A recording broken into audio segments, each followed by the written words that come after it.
ನಮಸ್ತೆ ಎಲ್ಲರಿಗೂ. ಇವತ್ತು ನಾನು ಮಾಡ್ತಾಯಿದ್ದೀನಿ ಹಲಸಿನ ಬೀಜದ ಪಲ್ಯ. ಚೆನ್ನಾಗಾಗುತ್ತೆ ಇದು. ಊಟಕ್ಕೆ ನೆಂಚ್ಕೊಳ್ಳೋದಕ್ಕೆ ಚೆನ್ನಾಗಿರುತ್ತೆ.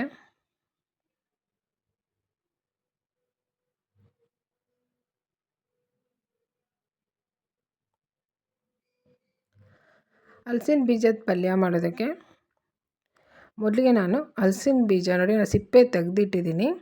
ಇದು ಬೇಯಿಸೋದಕ್ಕೆ ಮೊದಲೇ ಆದರೂ ತೆಗಿಬೋದು, ಇಲ್ಲ ಬೇಯಿಸಿಬಿಟ್ಟು ತೆಗಿಬೋದು.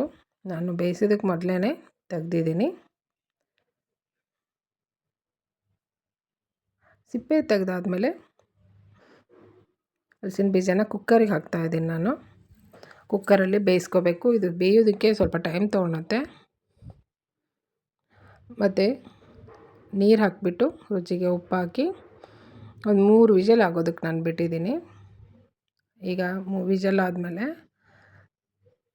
ನೀರೆಲ್ಲ ತೆಗೆದ್ಬಿಟ್ಟು ಹಲಸಿನ ಬೀಜ ತಣ್ಣಗಾಗೋದಕ್ಕೆ ಬಿಟ್ಟಿದ್ದೆ ನಾನು. ಹಲಸಿನ ಬೀಜ ತಣ್ಣಗಾಗಿ ಆದಮೇಲೆ ನೋಡಿ ಈ ರೀತಿ ನಾನು ಹೆಚ್ಚಿಟ್ಕೋತಾ ಇದ್ದೀನಿ. ನಿಮ್ಗೆ ಯಾವ ರೀತಿ ಬೇಕೋ ಆ ರೀತಿ ಹೆಚ್ಚಬೋದು.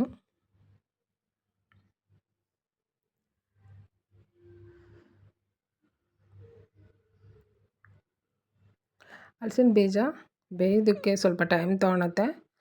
ಹಂಗಾಗಿ ಕುಕ್ಕರ್ಲಿ ಬೇಯಿಸೋದೇ ಒಳ್ಳೆಯದು. ನೋಡಿ ಅಷ್ಟು ಹಲಸಿನ ಬೀಜನ ಈ ರೀತಿ ಹೆಚ್ಚಿಟ್ಕೊಂಡಿದ್ದೀನಿ. ಈಗ ಒಗ್ಗರಣೆಗೆ ಎಣ್ಣೆ ಹಾಕಿ, ಎಣ್ಣೆ ಬಿಸಿ ಆದಮೇಲೆ ಸಾಸಿವೆ ಹಾಕಿದ್ದೀನಿ. ಸಾಸಿವೆ ಸಿಡಿತಾ ಇರುವಾಗ ಕರಿಬೇವಿನ ಸೊಪ್ಪು ಹಾಕಿದ್ದೀನಿ. ಆಮೇಲೆ ಚಿಕ್ಕದಾಗಿ ಹೆಚ್ಚಿರೋಂಥ ಈರುಳ್ಳಿ ಹಾಕಿದ್ದೀನಿ. ಈರುಳ್ಳಿನ ಬಾಡಿಸ್ಕೋಬೇಕು. ರುಚಿಗೆ ಉಪ್ಪು ಹಾಕ್ತಾಯಿದ್ದೀನಿ. ನಾನು ಹಲಸಿನ ಬೀಜ ಬೇಯೋದು ಕೂಡ ಉಪ್ಪು ಹಾಕಿದ್ದೀನಿ. ಹಾಗಾಗಿ ಒಗ್ಗರಣೆಗೆ ಮಾತ್ರ ಸ್ವಲ್ಪ ಉಪ್ಪು ಹಾಕ್ಕೊಂಡ್ರೆ ಸಾಕು. ಈರುಳ್ಳಿ ಬಾಡಿಸ್ಕೊಂಡಾದ್ಮೇಲೆ ಚಿಕ್ಕದಾಗಿ ಹೆಚ್ಚಿರೋಂಥ ಟೊಮೆಟೊ ನಾನು ಹಾಕಿದ್ದೀನಿ. ಟೊಮೆಟೊನ ಮೆತ್ತಗಾಗೋ ತನಕ ಫ್ರೈ ಮಾಡ್ಕೋಬೇಕು. ಈಗ ನೋಡಿ ಚೆನ್ನಾಗಿ ಟೊಮೆಟೊ ಬೆಂದು ಮೆತ್ತಗಾಗಿದೆ. ಈಗ ಇದಕ್ಕೆ ಅರಿಶಿನ ಪುಡಿ ಮತ್ತು ಖಾರದ ಪುಡಿ ಹಾಕಿ, ಖಾರದ ಪುಡಿ ಹಸಿ ವಾಸನೆ ಹೋಗೋ ತನಕ ಫ್ರೈ ಮಾಡಬೇಕು.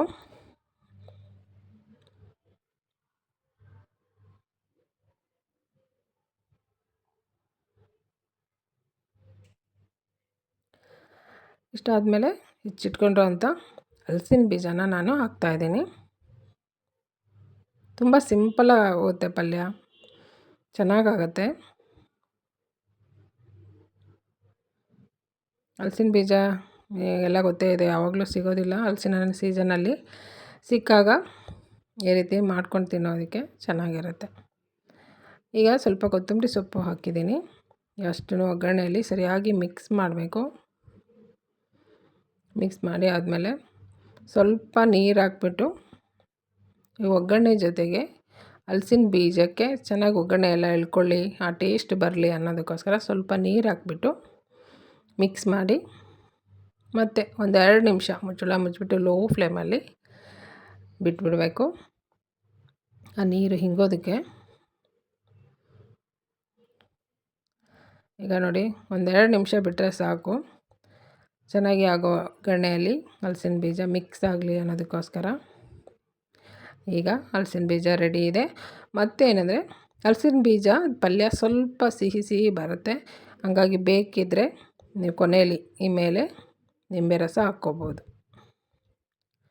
ಈಗ ಹಲಸಿನ ಬೀಜದ ಪಲ್ಯ ರೆಡಿ ಇದೆ. ನನ್ನ ವಿಡಿಯೋ ಇಷ್ಟ ಆದರೆ ಲೈಕ್ ಮಾಡಿ, ಶೇರ್ ಮಾಡಿ, ಸಬ್ಸ್ಕ್ರೈಬ್ ಮಾಡಿ. Thank you.